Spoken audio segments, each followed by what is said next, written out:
ئەم کاتتان باش دیداری ڕۆژی ئەمڕۆمان تەرخان دەکەین بۆ وتوێژکردن لەسەر بواری ڕۆژنامەوانی کوردی بە تایبەتیش لە هەرێمی کوردستانی عێراقدا ڕۆژنامەوانی لەو هەرێمەدا بە سەروەختێکی ئەجگار هەستیاردا تێدەبڕێ ئەوەی کە خاڵی هاوبەشە لە نێوان ئەم چەند ساڵەی ڕابردووی ڕۆژنامەوانی کوردیدا ئەو گلەی و گازەندانەیە کە هەم راپۆرتە خۆجێیەکان و هەم راپۆرتە نێونەتەوەییەکانیش لە بوارەکانی ئازادی ڕاگەیاندن و ئازادی ڕادەربڕیندا دەیکەن. بۆ ئەو مەبەستە ئەمڕۆ لە ئەستودیۆی بەشی کوردی دەنگی ئەمریکا میوانداری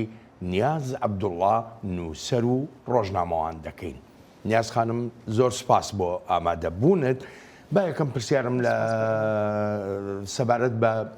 سەردانەکەت بێ بۆ ئەمریکا. زۆر سپاس بۆ ئێوە. سەردانی ئەم جارەمان تایبەتە بە پرۆسی وەرگرتنی خەڵاتی نێودەوڵەتی ئازادی ڕۆژنامەوانی. پیرۆزە. زۆر سپاس بۆ ئێوە. ساڵی ڕابردوو ئەم خەڵاتە بە ئێمە و سێ ڕۆژنامەنووسی دیکە بەخشرا، بەڵام بەهۆی ئەوەی کە پارساڵ بەڵگەنامەکانی گەشتکردن بە تەواوی جێبەجێ نەبووبوون، ئەم ساڵ وەرگرتنی خەڵاتەکە جێبەجێ ئەکرێت و لەم ڕۆژانەدا چەندین دیدارمان هەیە لەگەڵ لایەنی فەرمی لە ویلایەتە یەکگرتووەکانی ئەمریکا و چەندین گفتوگۆی تایبەت بە قسەکردن لەسەر ڕەوشی ئازادی ڕادەربڕین لە هەرێمی کوردستان و لە عێراق و لە هەمان کاتدا دروستکردنی کۆمەڵێک پەیوەندیە لەگەڵ کۆمەڵێک لەو لایەنانەی کە ئەکرێت لە داهاتوودا هەماهەنگ و هاریکاری زیاتر بن بۆ فشارخستنە سەر لایەنەکانی هەرێمی کوردستان یان عێراق تا دەستبەرداری ئەو پێشێرکاری و تاوانانە بن کە دەرحەق بە ڕۆژنامەنووسان لە هەرێمی کوردستان ئەنجامی دەدەن. بەرلەوەی پرسیاری لێ بکەم لەسەر دیدارەکانە بە تایبەتی ئەو دیداری کە لەگەڵ وەزارەتی دەرەوە هەبوو. من پێشتر لەگەڵ ئەندامێکی کۆمیتەی پاراستنی ڕۆژنامەوانانە باسی وەرگرتنی خەڵاتەکەی بەڕێستانم کرد. پێی وتم یەکێ لەو شتانەی کە زۆر سەرنجی ڕاکێشاوە ئەوەیە نیاز عەبدوڵڵا بڕیاری داوە خەڵاتەکەی پێشکەشکا بە خەڵکانی تر. ئەکرێ زانیاری زیاترمان بیتە؟ بەڵێ بە دڵنیایی من بۆ ئەم ساڵ و هەر هەمان خەڵات پێشکەش ئەەکەم بە زیندانیانی بادینان، بە ژینا ئەمینی، بە سەلاحەدین دەمیرتاش، بە مەزلوم عەبدی لە ڕۆژئاوای کوردستان. ئەم پێشکەشکردنە لە ناوەڕۆکدا کۆمەڵێک هێمای هەیە، هێما بۆ چوار کەسایەتی کە یا چوار لایەن کە تێکۆشەر و قوربانی دەری خەبات و تێکۆشانن لە پێناو ئازادی ڕادەربڕین یا ئازادی سیاسی و بە تایبەت زیندانیانی بادینان. ئەمەوێ جەخت بکەمەوە سەر ئەوان کە زیندانیانی بادینان لە بارودۆخێکدان کە سەرباری ئەو فشارانی لەسەریانە بوون بە سیمبولی بەرگریکردن لە ئازادی ڕادەربڕین، لە ئاشکراکردنی ڕاستیەکان و بوونەتە سیمایەک لە هەمان کاتدا بەداخەوە کە حکوومەتی هەرێمی کوردستان لە ئاستی ئەو مامەڵە خەرە خراپ و تاوانکاریەی کە لە ڕێگای بەکارهێنانی دادگا و یاساوە لەگەڵ ئەوان بە ئەنجامی دەگەیەنێت بۆ تۆ پەڵەیەکی ئێجگار ڕەش و دواکەوتنێکی ئێجگار گەورە تەنانەت لە ئاستی ناوخۆ، لە ئاستی نێودەوڵەتی، تەنانەت لە ئاستی پەیوەندی دیبلۆماسیەکانیش لەگەڵ هەرێمی کوردستان. بۆیە من هەمیشە ئازایەتی زیندانیانی بادینان زۆر بەرز ئەنرخێنم و سپاسگوزاریانم سەرباری هەموو ئەو هەڕەشە و مەترسیانی کە بە درێژایی چەندین ساڵی ڕابردوو ئەوان لەسەریان هەیان بووە، بەڵام ئەوان ئامادە نەبوون دەستبەرداری بڕوابوون لە گەیاندنی ڕاستی بکەن کە ئەمە کرۆکی یەکێک لە کارەکانی ڕۆژنامەنووسانە. کۆبنەوەیەکە لەگەڵ وەزارەتی دەرەوەی ئەمریکا هەبوو. ئەگەر بە هەڵەدا نەچوو بووم ڕۆژی دووشەمەی ڕابردوو بوو. بەڵێ. ئەم پەیامانەت گەیاندە وەزارەتی دەرەوەیان نە؟ بەڵێ لە کۆبوونەوەکەمان بەیەکەوە لەگەڵ تیمی وەزارەتی دەرەوەی ئەمریکا جگە لە قسەکردن لەسەر ڕەوشی ئازادی ڕۆژنامەوانی ئەو بارودۆخە سەختی کە ڕۆژنامەنووسان لە هەرێمی کوردستان پیای تێدەپەڕن، بە تایبەت بابەتی دەربازبوون لە سزای ئەو کەسانی کە ڕۆژنامەنووسانیان کوشتووە یان تیرۆریان کردوون، هاوکات جەختی سەرەکیمان لەم گفتوگۆیە قسەکردن بوو لەسەر دۆسیەی زیندانیانی بادینان، بە تایبەت دۆسیەکانی شێروان شێروانی، گوهدار زێباری، قارەمان شوکری زەینەدین. ئەم سێ دۆسیەیە تا ئێستا لە بارودۆخێکی ئێجگار خراپدان و زۆر بەداخەوە ئەو جۆرە مامەڵەی کە لەگەڵ شێروان شێروانی و گوهدار زێباری تا ئێستا کراوە پێمان دەڵێن کە هیچ نیاز پاکیەک لەلایەن حکوومەتی هەرێمی کوردستان و پارتەکانی دەسەڵاتەوە نیە بە تایبەت پارتی دیموکراتی کوردستان بۆی کەوامان پیشان بدات ئەو فشارە نێو دەوڵەتیە گەورانەی کە لەسەر هەرێمی کوردستان هەن بۆ ئەوەی هەرێمی کوردستان دەستبەرداری ڕێکارە نایاسایی و مامەڵە نایاسایەکانی بێت بخاتە ڕوو. هەر بەم بەڵگەیەش هەردوو ڕۆژنامەنووس چەند جارێک بڕیاری ئازادبوونیان بۆ دەرچوو ماوەی سزای یاسایەکە کە بەسەریاندا سەپێنراوە بە ڕێکارێکی نایاسایی تەواو بوو، بەڵام ئەوان ئامادەنین ئەم ڕۆژنامەنووسانە ئازاد بکەن و هەمیشە ڕێکار و چوارچێوەی دیکە دەدۆزنەوە. لەو چوارچێوەیەشدا کەسێکی دیکە هەیە قارەمان شوکری زەینەدین. قارەمان شوکری زەینەدین لە دوای ئەوەی کە هەر 5 ڕۆژنامەنووسەکە 6 ساڵ سزای زیندانیان بەسەردا سەپێنرا لە ساڵی 2021 لە هەمان کاتدا قارەمان 7 ساڵ سزای زیندانیکردنی بەسەردا سەپێنرا لە زیندانیەکی تەواو نهێنی نائاشکرا لە ناو دەستگای ئاسایش و بەبێ ئەوەی دەرفەتی پێ بدرێت هیچ پارێزەرێکی هەبێت بەرگری لە خۆی بکات. ئەم هەموو درێژکردنەوەی دەستگیرکردن و یاخو سەرکۆنەکردنی ڕۆژنامەوانان و سەرکوتکردنی ڕۆژنامەوانان زۆر جار بە ناوی پاراستنی ئاسایشی نیشتیمانیەوە دەکرێن. ینی ئێستاش بۆ نمونەیەکە لەو دۆسە نوێیانەی کە کەوتۆتە ناوانەوە دۆسەی ناڵە سوپەرە ئەویژ ینی وەکو ئەوەندەی ئاگاداری مەبێ دیسان تاوانی لە پەیوەندی بە ئاسایشی نیشتیمانیەوە خراوەتە سەریان. ئاسایشی نیشتیمانی چی دەگرێتەوە لەو هەرێمەدا؟ زۆر سپاس بۆ ئەم پرسیارە کاک بەڵێن لەبەرەوەی ئەمە یەکێکە لە کڕۆکی ئەو کێشانی کە ڕۆژنامەنووسان خەڵکێکی ڕخنەگیر بەهۆیەوە تۆمەتبار دەکرێت. لە هەرێمی کوردستان ئاسانترین شت ئێستا بدرێتە پاڵ ڕۆژنامەنووسان، بەرگریکارانی مافەکانی مرۆڤ، چالاکوانانی نێو ڕێکخراوە مەدەنیەکان تۆمەتبارکردنیانە بە تێکدانی ئاسایشی نیشتیمانی. لە کاتێکدا ئەو چەمک و بەهایە یا ئەو بیانوانەی بۆ تێکدانی ئاسایشی نیشتیمانی لەلایەن دەسەڵات لە هەرێمی کوردستان و لە عێراقیش بەکاردەهێنرێن بۆ خۆی پێچەوانەی ناوەڕۆکی ئەو مامەڵانەیە کە حکوومەتی عێراق و هەرێمی کوردستان لە ناوخۆی وڵاتەکە ئەنجامی دەدەن لەگەڵ وڵاتانی دیکە. واتە کارەکانی ئەوان دەچێتە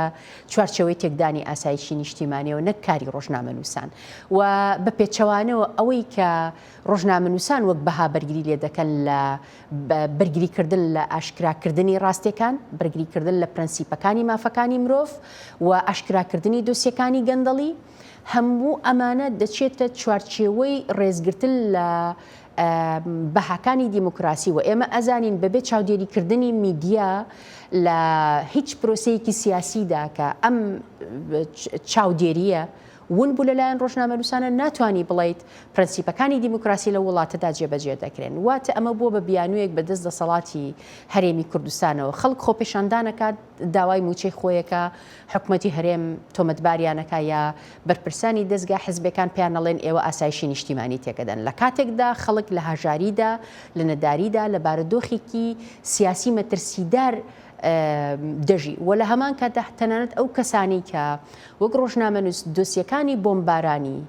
کۆماری ئیسلامی ئێران و دەوڵەتی تورکیا ئاشکرا ئەکەن بەمانیش ئەوترێت خەڵکانێکە ئاسایشی نیشتیمانی تێکەدەن. لە کاتێکدا گوندەکانی هەرێمی کوردستان، ژێرخانی ئابووری هەرێمی کوردستان، ژینگەی هەرێمی کوردستان وێرانە بێت، ئەی ڕۆژنامەنووس ئەگەر ئەرکی ئاشکراکردنی ڕاستیەکان نەبێت بە ڕێکارێکی دروست لە ڕێگای دەربڕین و نووسین و میکانیزمەکانی گەیاندنەوە کاری چیە؟ بۆی ئەمەی حکوومەتی هەرێمی کوردستان دەیکا زیاتری لە تۆمەتی خیانەتی نیشتیمانی بۆ ڕۆژنامەنووسان دروست کردوت. تەنانەت هەفتەیەک پێش ئەوەی کە زیندانیانی بادینان دادگایی بکرێن، سەرۆکی حکوومەت لە کەناڵەوە تۆمەتێکی زۆر ناڕەوا و ناڕاستی خستە پاڵ ڕۆژنامەنووسان، وتی ئەم ڕۆژنامەنووسانە سیخوڕیان بۆ وڵاتان کردووە. ئەمە هەمان تۆمەتە کە دوو دەوڵەتی نادیموکراسی وەک ئێران و تورکیا بەردەوام لە بەرامبەر ڕۆژنامەنووسانی بیانی یا ناوخۆ بەکاری ئەهێنن لە وڵاتەکانیان. دووەم ببوورە کات بەڵێن دۆسیەی تەقانەوەی کۆنسوڵخانەکان چەندین دۆسییان بۆ دروستکرا، تەنانەت دادگا ئەو تۆمەتانی سەرۆکی حکوومەت دروستی کرد لە دادگاشدا ناوی نەهات. بۆیە بەداخەوە دادگاکان کەوتونەتە ژێڕکێف و ئاسایشی نیشتیمانی بەهای نیشتیمانی لە دەستداوە. بۆیە بۆ تەکەرستەیەک بەدەست حزبەکانەوە، بۆیە تا ئێستا هێزێکی نیشتیمانی تەواومان نییە لە چوارچەوەیەکدا مامەڵە بکات لەگەڵ ئەم دۆسیانە. باشە نیاز خانم، ئەمانی هەموو کە جەنابەت باسی دەکەی و زۆر ڕۆژنامەوانی تریش لە هەرێمی کوردستانی عراقەوە بە هەمان شێوە باسی یەکەن ئەمە شتێکی بە بەرنمەیە لەلایەن دەسەڵاتەوە لە هەرێمی کوردستانە بکرێ یاخود کەم تەرخەمیە جۆرێکە لە تێنەگەیشتن لە ئازادیەکانی ڕاگەیاندن ئازادی ڕادەربڕین کەم و کوڕیە لە بەجێگەیاندنی یاساکانە چییە ینی بەلای تۆ هۆکارەکە؟ هەوڵە دەم ئەم پرسیارە زۆر بە کورتی وەڵام بدەمەوە بەڵام وەڵامی زۆری پێویستە لە ناوەڕۆکدا لە ساڵانی 90ەکان لە دوای ڕاپەڕینی هەرێمی کوردستان ئەمانتوانی بڵێن ئێمە ئەزمموی حکومڕانیمان نییە بۆ یەکەم جارە کورد لە عێراق کورد لە باشووری کوردستان ببێتە خاوەن حکومڕانیەک و ئێمە هاتینەوە بەسەر میراتێک کە میراتی بەعز بوو دام و دەستگای بەعز بوو ئێمە بەکارمان هێنانەوە لەسەر یاساکانی عێراق دووبارە هەوڵماندا هەرێمی کوردستان بنیاد بنینەوە ئەو کاتە ئەمانتوانی بڵێن ئەمە لە دەرەنجامی نەزانینەوەیە بەڵام دوای ئەوەی ئێمە چوینە دوای قۆناغی ڕوخانی ڕژێمی بەعس و سەدام حسێن دوای ئەوەی کە کرانەوەیەکی گەورە ڕوویدا دوای ئەوەی کە بووینە خاوەن دەستوری نوێی عێراق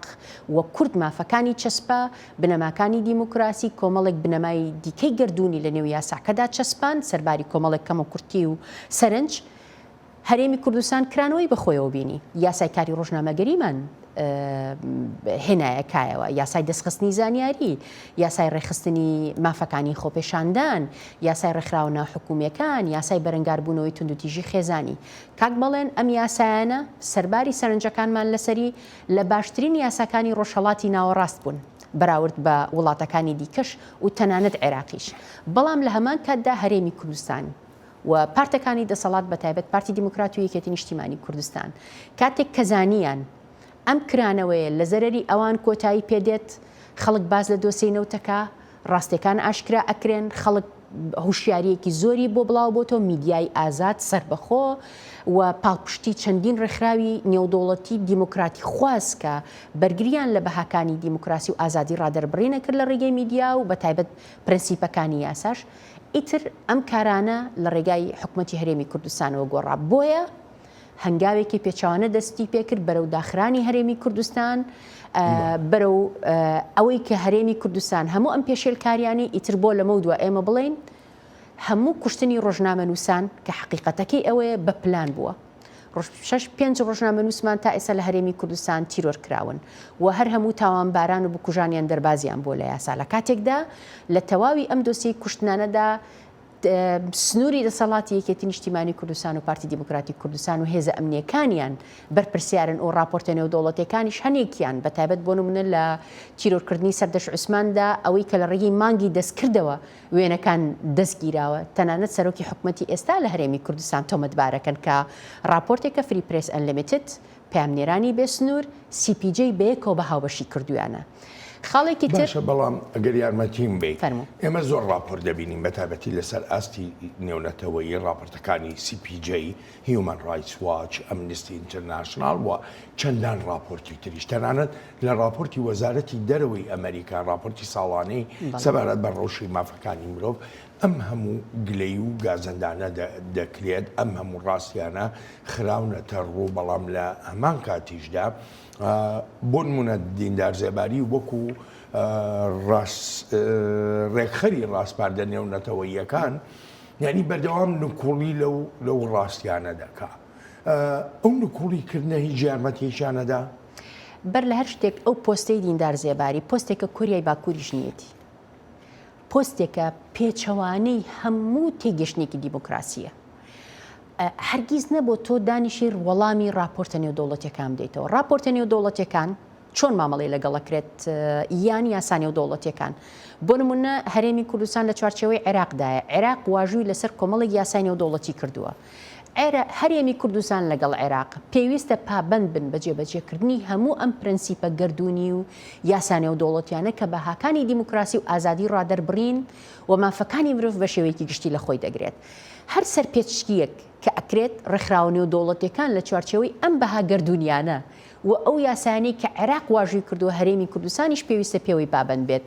دێن ئەی خەنە ڕوو بەڵام دیندار زێباری ببێ ئەوەی کە تێگەیشتنێکی هەبێ بۆ ئەم بەها نێودوڵەتیانە ڕاستە خۆ دێت ئەمانە کاتە بەرەی دوژمنەوە هەرێمی کوردستان ئەکاتە بەرەیەکەوە کە ئەستۆ پاکە لە بەرامبەر هەموو ئەو تاوانانەی دەرحەق بە مافەکانی مرۆڤ ئازادی ڕادربڕین ڕۆژنامەنووسان بە ئەنجامی ئەگەیەنێت. بۆیە ئەمە کارێکە پێمانەڵێت وەک وەڵامێک بۆ پرسیارەکەی بەڕێزت لە پرسیاری پێشوت، بەڕاستی ئەم تاوانانە ئێستا بوون بە تاوانی ڕێکخراو بە تایبەت دەربازبوون لە سزا بۆتە سیمایەکی دیاری حکوومەتی هەرێمی کوردستان، نەک تەنیا کوشتنی ڕۆژنامەنووسان، تەنانەت تاوانەکانی تر. من نەتوانم نمونەی چەندین ڕۆژنامەنووست بۆ بێنمەوە لە هەرێمی کوردستان و لە عێراقیش کە سەرجەمیان بکوژانیان دەربازیان بووە لە سزای یاسایی. وە تەنانەت حکوومەتی هەرێمی کوردستان ئامادە نییە بەناوهێنانیش دۆسیەکانیشیان لە دادگا وەربگرێت یان کاریان لەسەر بکا بە شێوەیەکی یاسایی و دادپەروەر وە بەکارهێنانی دۆسیەکانی ئەم دوایەی زیندانیانی بادینان، کردنەوەی چەندین دۆسیە، ڕاوەدونانی ڕۆژنامەنووسان، ڕفاندنی ڕۆژنامەنووسان، هەڕەشەکردن لە ڕۆژنامەنووسان بە دەستدرێژی سێکسی، بە زمان بڕین، بە ناردن و فڕێدانی نامە. هەموو ئەمانە پێمانەڵێ کە دەستگە ئەمنیەکان تەواوەتیەوە گلاون لەوەی کە هەڵمەتێکی تەواو هەیە بۆ سەرکوتکردنی ئازادی ڕادربڕین و ئەوەی کە هەرێمی کوردستان بخرێتە چوارچێوەیەکەوە بە تەواوی بەرەو وڵاتێکی خۆسەپێنەری گشتگیری داپلۆسێنەر بچێت کە ئەمە هەرگیز نەخواستی ئێمە وەکو هاوڵاتیەک، نەخواستی ئێمە وەکو ڕۆژنامەنووسێک و نەخواستی ئێمە وەکو کوردێک کە هەمومان خێزانەکانمان وەک هاوڵاتی هەمووی خەونمان هەبوو بۆ بابەتی دیموکراسی و ئازادی، بە تایبەت ئەوەی کە خەونی ئێمە ئەوە بوو هەرێمی کوردستان ببێ بە دوورگەیەکی دیموکراسی لە ڕۆژهەڵاتی ناوەڕاست. باشە نیازخانم بەڕای تۆ چارەسەر لێرەدا چییە؟ بۆ نمونە سەندیکای ڕۆژنامەوانان، سنتەری میترۆ، ڕێکخراوی ڕۆنووس کە پێم وایە ینی تەمەنی زۆر نوێیە، ئەمانە دەتوانن چی بکەن؟ چ جۆرە پرۆژەیەکیان هەیە بۆ باشترکردنی ڕەوشەکە؟ ئەرک و بەرپرسیارەتی ڕێکخراوەکان لە ئاستێکدا لە قۆناغێکدایە، لە بەرپرسیارەتێکدا ئەرکی حکوومەتی هەرێمی کوردستان و دامودەستگا فەرمیەکان بە جۆرێکی ترە. یەکەم لەبارەی حکوومەتەوە قسە ئەکەم. سەرۆکی حکوومەت، سەرۆکی هەرێم، تەواوی دامەزراوەکانی حکومڕانی لە هەرێمی کوردستان پێویستە یا ڕێز لە هەموو ئەو یاسایانە بگرن لەگەڵ دەیان یاسای تر بە دەستوری عێراقیشەوە کە مادەی 38 یاسای دەستوری عێراق بەڕوونی باس لە ئازادی ڕادربڕین، چاپ و بڵاوکردنەوە و گەیاندن ئەکات. خاڵێکی تر نابێت هیچ یاسایەک لە هەرێمی کوردستان سڕ بکرێت، نابێت ڕۆژنامەنووسان پێچەوانەی یاسای کاری ڕۆژنامەگەری بە یاسای سزادانی عێراقییان یاسای خراپ بەکارهێنانی مۆبایل سزا بدرێن. دەبێت دادگاکان سربەخۆی خۆیان بپارێزن لە مامەڵەکردن لەگەڵ ڕۆژنامەنووسان یا بوونی هەر سکاڵایەکی یاسایی نابێ ببن بە ئامرازی دەستی هیچ سەرۆکی حکوومەتێک، هیچ سەرۆکی هەرێمێک. دەسەڵاتی دادوەری دەبێت دەسەڵاتێکی تەواو سربەخۆ بێ، داواکاری گشتی دەبێت سربەخۆ بێ، نابێ بچێتە ببێ بەلایەنێکی سکاڵاکار بۆ بەرژەوەندی دژ بە حزبێکی سیاسی دیاریکرا وەکوی کە لە دۆسیەی شێروانیدا بۆ نمونە بینیمان. بۆیە هەموو ئەمانە حکوومەت کۆمەڵێک ئەرک و بەرپرسیارەتی لەسرە جگە لە پابەندبوون بە یاسانی و دەوڵەتیەکان. هەموو ئەم لایەنانە ئەمە ئەکرێ بڵین دەستپێکی قورتاربوونە لە قۆناغێکەوە کە ئەکرێ پێ بڵێن قۆناغی دادپەروەری ڕاگوزەر. ئەکرێ قۆناغی دادپەروەری ڕاگوزەر دەست پێ بکرێت لە هەرێمی کوردستان کە هەرێمی کوردستان و تەنانەت عێراقیش بە هیچ جۆرێک قۆناغی دادپەروەری ڕاگوزەری بەمانە قوڵەکەی یا جێبەجێکردنەکەی نەبینیوە. دەرحەقت بە سندیکای ڕۆژنامەنووسان، سنتەری میترۆ، ڕۆنووس یا ڕێکخراوەکانی دیکە، ڕێکخراوی ئازادبوون یا ستاندەر یان ستۆپ، دەیان ڕێکخراوی زۆر باشی دیکە لە هەرێمی کوردستان هەمویان هەن کە لە ناوەڕۆکدا هەمویان کار بۆ دۆسی ئازادی ڕادربڕین مافەکانی مرۆڤ بەهاکانەکەن. ئەمان پێویستە یەکەم نەکەونە ژێرباری هیچ حیزبێکی سیاسیەوە. پێویستە سربەخۆی خۆیان بپارێزن ئەم ڕێکخراوانەوە بەردەوام بن لە تۆمارکردنی پێشێلکاریەکان. بەداخەوە زۆر جار سندیکای ڕۆژنامەنووسان بەهۆی ئەو دەستێوەردانە حیزبی کە لە دابشکردنی پۆستەکاندا هەیە لە بنەماوە ئەکرێ بڵێن ئەم هێزە سیاسیانە مەفهوم و ناوەڕۆکی سندیکایان تێکداوە، نەکرد سندیکای ڕۆژنامەنووسان. تەواوی سندیکا پیشەوەریەکانی تر دەستێوەردانی حیزبی تێدایە. بۆیە پێش هەر شتێک پێویستە دەستی حیزب لە تەواوی سندیکاکان و سندیکای ڕۆژنامەنووسانیش دەربکرێت سەرباری ئەوەی کە من هەمیشە راپۆرتەکان بەرز ئەنرخێنم کاتێکە پێشێلکاریەکان تۆمارەکەن ئەمە هەنگاوی گرنگە بەڵام نابێ پێشێلکاری بەو جۆرە سیر بکرێت تاوانی یەکێتی لە سنووری یەکێتی سەیری بکە سندیکای ڕۆژنامەنووسانی سلێمانی بە تاوانی نەزانێ پارتی لە هەولێر تاوانێ بکە سندیکا بە تاوانی نەزانێ پێویستە هەموو تاوانێک پرەنسیپ هەبێت بۆی هەموو پێشێلکاریەک پرەنسیپ هەبێت بۆی دووەم ئەوان جەخت بکەنەوە لەسەر جێبەجێکردنی یاساکاری ڕۆژنامەگەری و ببن بەلایەنێک کە سربەخۆیی و بێلایەنی خۆیان بپارێزن لە مامەڵەکردن لەگەڵ تەواوی ڕۆژنامەنووسان. باشە ئەگەر یارمەتیم بین فەرموو لێرەدا ڕۆڵی ڕۆژنامەوان خۆی چییە؟ یعنی بە تایبەتی من دابەشمونێگە بینم ڕۆژنامەوانمان هەیە لە دەستگا حیزبیەکانە میدیای حیزب بەداکار دەکا یا لە میدیای تاکە کەسە دەست ڕۆیشتوەکانی ناو حیزبە یا لە میدیای سێبەردا یاخو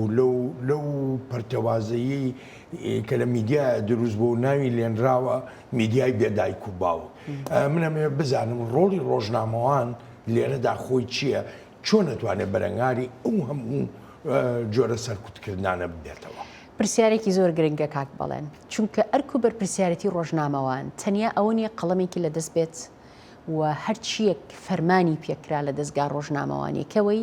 یا لەلایەنێکەوە کە ئاراستە کرا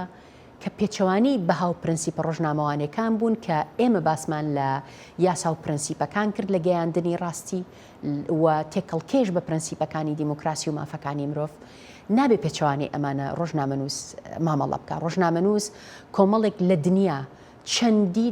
دەستگای نێودەوڵەتی پرەنسیپی ئەخلاقی و ڕێکاری و ئاکاری تایبەت بەخۆیان هەیە کە ڕۆژنامەنووس نابێ سێکسیست بێ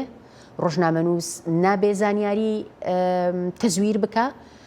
ڕۆژنامەنووس نابێ پارە لە کڕینی زانیاری بەکاربێنێ یان بەکاری بخال لە حاڵەتی زۆر دەگمەن و تایبەت نەبێ ڕۆژنامەنووس نابێ لە هەموو کاتێکا بە ئارەزوی خۆی کامێرای نهێنی بەکاربێنێ کۆمەڵێک پێوەری گەورە هەیە کە هەندێکیان لە یاساکانی هەرێمی کوردستاندا شوێنیان کراوەتەوە بۆی ڕۆژنامەنووس پێویستە لەو چوارچێوەیەدا ئەم بەرپرسیارەتیە بپارێزێ. ئەوەی ئێستا لە هەرێمی کوردستاندا هەیە وای لێ هاتووە تا ڕادەیەک پسپۆری ڕۆژنامەوانی و پرۆفشناڵی لە ئاستێکی بەرزدا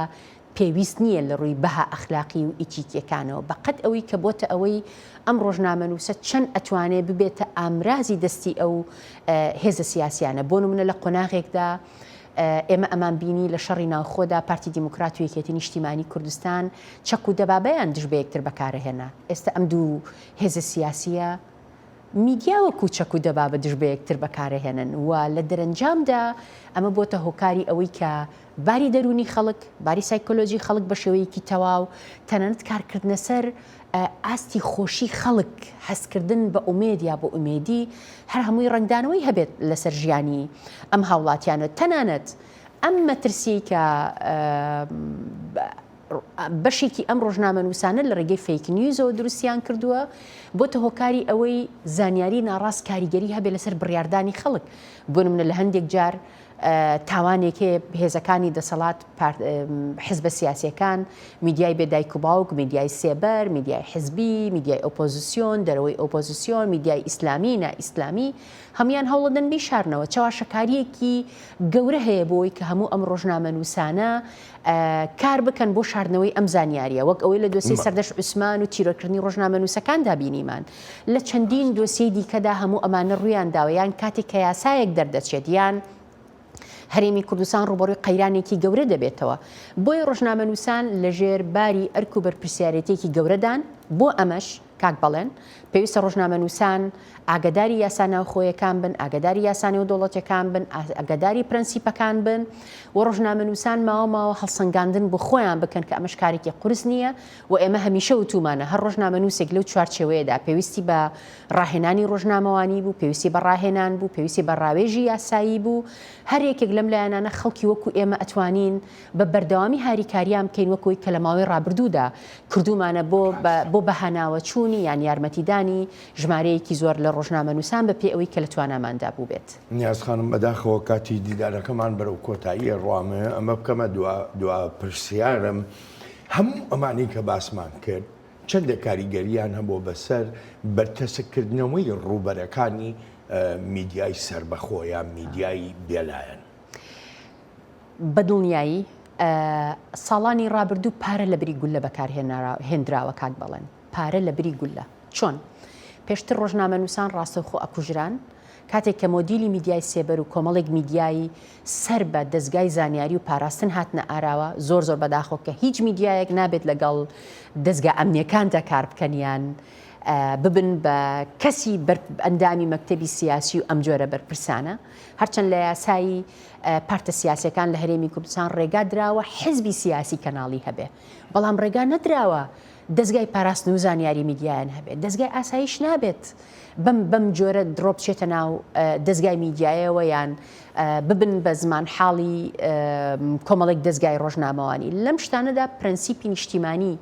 پێویستە لە گەیاندنی زانیاریەکان ئەگەر دەستگا ئەمنیەکان هەیەیان بێت پێویستە ڕەچاو بکرێن